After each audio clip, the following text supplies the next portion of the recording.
Welcome back to General Knowledge Made Easier, Part 3. Let's go over the heavy vehicle formula. The heavy vehicle formula: 1 second required for each 10 feet of vehicle length at speeds under 40 miles per hour. Above 40 miles per hour, use the same formula, then add 1 second for the additional speed. A 40-foot truck under 40 miles per hour equals 4 seconds. A 50-foot truck above 40 miles per hour equals 6 seconds. A 60-foot truck under 40 miles per hour equals 6 seconds. Question number 33. You should decrease your following distance if somebody is following you too closely. True or false? False. 34. If you swing wide to the left before turning right, another driver may pass you on the right. True or false? True. 35. What is a hazard? Any road condition or other road user, such as a driver, a bicyclist, or pedestrian, that is a possible danger. 36. Why make emergency plans when you see a hazard? So you can safely take action and be prepared to improve your safety and the safety of all road users. 37. What are some tips to follow so you won't become a distracted driver? Reprogram radio stations, preload your favorite CDs, cassette tapes, clear the vehicle of any unnecessary objects, review maps and plan your route before you drive. Adjust all mirrors before you start your trip. Do not attempt to read right while you drive. Avoid smoking, eating, and drinking while you drive. Do not engage in complex or emotionally intelligent conversations with other occupants. Set your GPS and don't touch your phone. 38. How do you use vehicle communications equipment cautiously? When possible, pull off the road in a safe legal place when making or receiving a call on communication equipment. If possible, turn your cell phone off until your destination is reached. Position the cell phone within easy reach. Pre-program cell phones with commonly called numbers. If you have to place a call, find a safe place, pull off the road. Do not place calls while driving.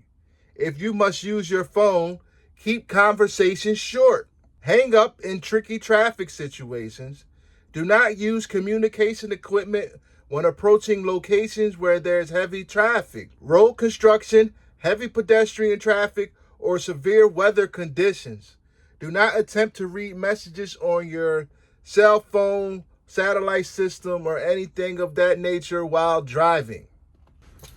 Question number 39.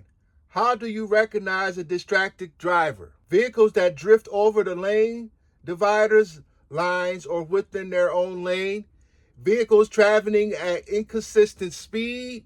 Drivers who are preoccupied with maps, food, cigarettes, GPS, cell phones, or other objects. Drivers who appear to be involved in conversation with their passengers. 40. What is the difference between aggressive driving and road rage? Aggressive driving is the act of operating a motor vehicle in a selfish, boldly, or pushy manner without regard for the safety of others. Road rage is operating a motor vehicle with the intent of doing harm to others or physically assaulting a driver or their vehicle. What should you do when confronted with an aggressive driver? Get out of their way. Put your pride to the back seat. Do not challenge them. Avoid eye contact. Ignore gestures and refuse to react to them. 42. What are some things you can do to reduce your stress before and while you drive? Play easy listening music. Pay full attention. Be realistic about travel time. Deal with lateness. Give other drivers the benefit of the doubt.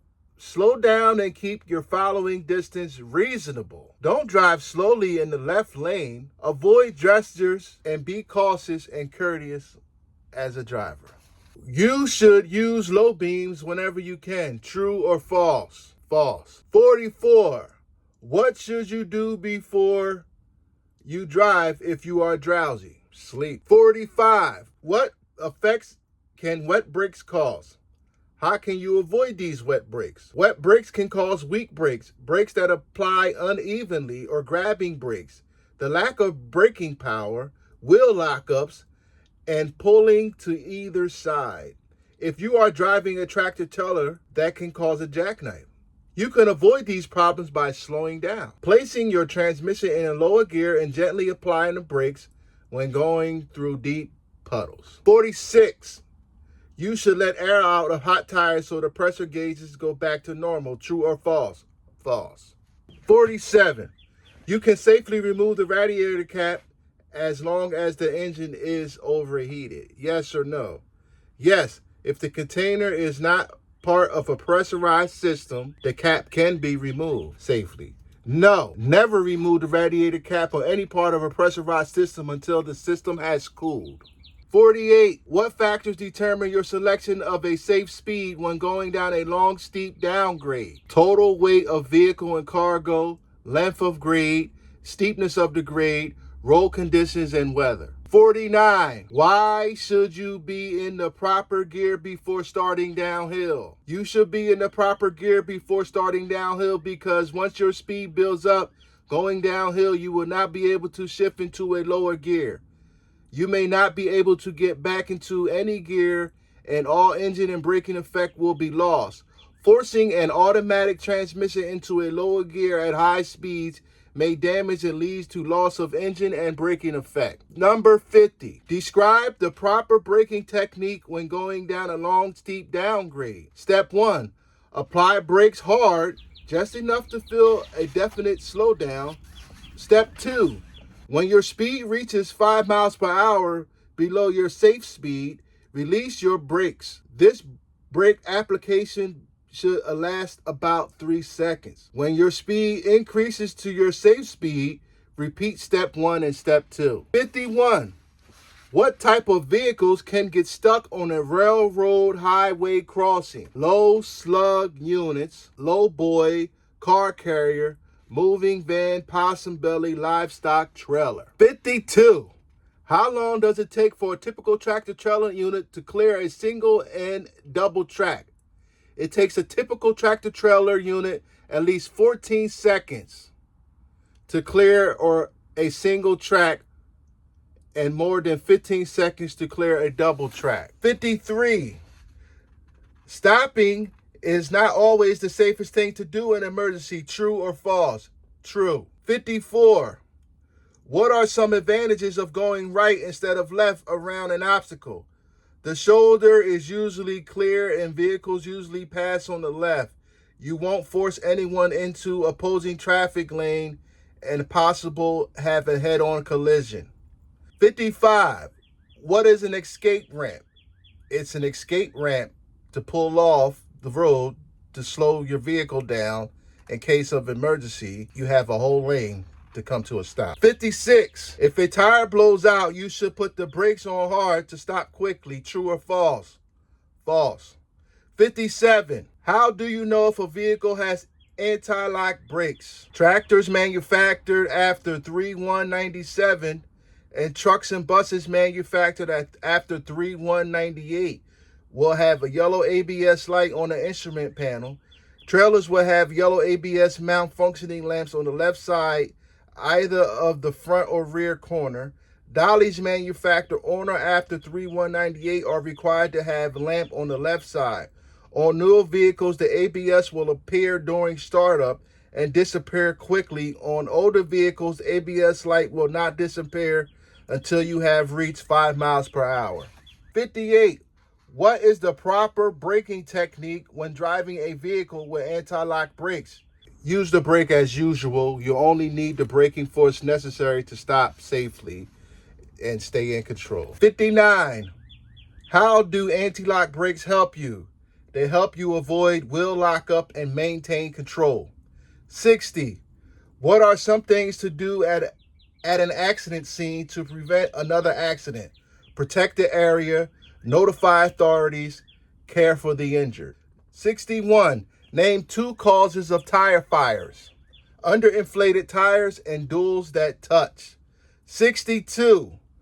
What kinds of fires is a BC extinguisher not good for? BCs are not good for wood, paper, or ordinary combustibles and fires in combustible metals. 63. When using your extinguisher, should you get close as possible to the fire? No. When using your extinguisher, stay as far away from the fire as possible. Just close enough for you to put the fire out, of course. 64. Name some causes of vehicle fires. Spilled fuel, improper use of flares, underinflated tires and duals that touch, short circuits due to damaged insulation, loose connections, driver smoking, improper fueling, loose fuel connections, flammable cargo, improperly sealed or loaded cargo, and poor ventilation.